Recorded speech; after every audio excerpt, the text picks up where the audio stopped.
வணக்கம். இன்றைக்கி நான் உங்களுக்கு 2 கிலோ சிக்கன் எடுத்து வச்சுருக்கேன். அதில் வந்து சிக்கன் ஸ்பைசி கிரேவி எப்படி செய்கிறதுன்னு செஞ்சு போகிறேன். இது சிக்கன் கிரேவியும் மாதிரியும் இல்லாமல் சிக்கன் 65 மாதிரியும் இல்லாமல் இது கொஞ்சம் ஸ்பைஸியாக நல்லாயிருக்கும். எப்படி செஞ்சு காட்ட போகிறேன். இது நல்லா வந்து நான் 2 கிலோ சிக்கன் எடுத்து நல்லா நான் 3 தடவை கழுவி மஞ்சத்தூள் உப்பு போட்டு கழுவி எடுத்து வச்சுருக்கேன். தயிர் வந்து ஒரு 10 ரூபா பாக்கெட்டில் பாதி எடுத்து போட்டு வச்சுருக்கேன். ஒரு லெமன் வந்து எடுத்து வச்சுருக்கேன். இது வந்து கரம் மசாலா தூள் ஒரு அரை ஸ்பூன் எடுத்துருக்கேன்.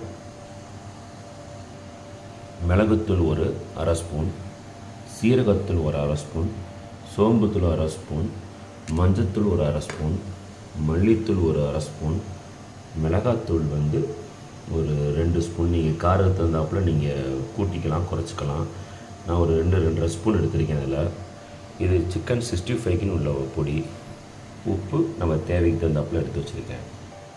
ஃபஸ்ட்டு எடுத்து வச்சதை மட்டும் ஒரு பெரிய பவுலில் கொட்டிக்கிறேன். நல்லா மிக்ஸ் பண்ணிக்கிறேன். நல்லா மிக்ஸ் பண்ணிவிட்டு ஒரு லெமன் மிக்ஸ் பண்ணிக்கிறேன். எடுத்து வச்ச தயிரையும் மிக்ஸ் பண்ணிடுறேன். நல்லெண்ணெய் கொஞ்சம் மிக்ஸ் பண்ணியிருக்கேன். அதில் இந்த ஸ்டேஜில் உப்பு உரப்பு வேணும்னா அதில் இங்கே டேஸ்ட் பண்ணி பார்த்து மிக்ஸ் பண்ணிக்கலாம். எனக்கு நான் எடுத்த அளவு கரெக்டாக இருந்துச்சு. நான் அப்படியே இப்போ சிக்கன் அதில் மிக்ஸ் பண்ண போகிறேன். இந்த மாதிரி நல்லா மிக்ஸ் பண்ணணும். இந்த மாதிரி ஒரு 2 ஹவர்ஸு அப்படியே ஊற விட்டுறணும். அதுக்கப்புறம் எப்படி செய்யணும், தண்ணி ஊற்றி கொஞ்சம் வடைச்சட்டில் எண்ணெய் ஊற்றி கொஞ்சம் ஒரு 50 ml எண்ணெய் ஊற்றி இதை போட்டுட்டு கிண்டிட்டு கொஞ்சம் அரை கிளாஸ் இல்லை 3/4 கிளாஸ் தண்ணி ஊற்றி அப்படியே சிம்மில் வச்சே கொஞ்சம் வேக விடணும். லாஸ்ட்டில் கொஞ்சம் எப்படின்னு அடுத்து செய்யும்போது செஞ்சு காமிக்கிறேன் உங்களுக்கு. நான் வடைச்சட்டில் ஒரு 50 கிராம் கடலெண்ணெய் ஊற்றிருக்கேன். சும்மா ஒரு 5-6 சோம்பு மட்டும் போட்டிருக்கேன். நம்ம ஏற்கனவே ரெடி பண்ணி வச்சு நான் கிட்டத்தட்ட ஒரு 2 மணி நேரம் கிட்ட ஊற வச்சுருக்கேன். அதிலே சட்டியை கழுவி கொஞ்சம் தண்ணியும் மிக்ஸ் பண்ணிட்டேன். இதை வந்து ஊற்றி வேக விட போகிறேன். சிக்கன் அதில் கலந்துட்டேன். மொத்தமாக ஒரு கிளாஸ் தண்ணி ஊற்றிருக்கேன். கொஞ்சம் அப்படியே வேக விடணுதில். இதே ஸ்டேஜில் நல்லா சிக்கன் வேகிற அளவுக்கு நீங்கள் வேக விடணும். நல்லா வெந்ததுக்கப்புறம் நல்லா தண்ணி ட்ரை ஆகிற அளவுக்கு அந்த ஸ்டேஜில் வந்து soya sauce, chilli sauce, green chilli sauce கொஞ்சம் கலந்து மிக்ஸ் பண்ணி இறக்கணும். லாஸ்ட்டில் செஞ்சு காட்டுறேன் உங்களுக்கு. பாருங்கள், நல்லா தண்ணி சுண்டிருச்சு. சிக்கன் நல்லா வெந்திருக்கு. இந்த ஸ்டேஜில் வந்து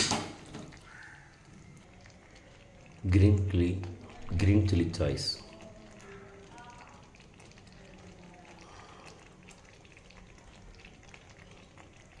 சாஸ் வந்து க்ரீன் சில்லி சாஸ் வந்து கொஞ்சம் போட்டு வந்து ரெட் சில்லி சாஸ்,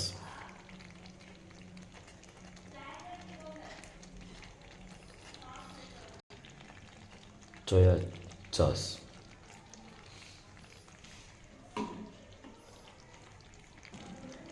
இப்படியே கொஞ்சம் சிம்மில் வச்சிடணும்.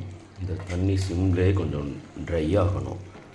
3 வகையான சாஸும் மிங்கிள் ஆகும். இதில் red chilli sauce, soya sauce, green chilli sauce எல்லாம் போட்டு இந்த கறியோடு சேர்த்து மிங்கிளாகி சிம்லேயே வச்சோம்னா தனித்தனியாகவே நல்லா திரண்டு வரும். லாஸ்ட்டு ஸ்டேஜில் உங்களுக்கு காட்டுறேன். உங்களுக்கு சிம்மில் வச்ச ஒரு 10 நிமிஷம் கிண்டினேன். ஸ்பைசி சிக்கன் ரெடி ஆயிடுச்சு. நீங்களும் ஸ்பைசி சிக்கன் செஞ்சு பாருங்கள். தேங்க்யூ.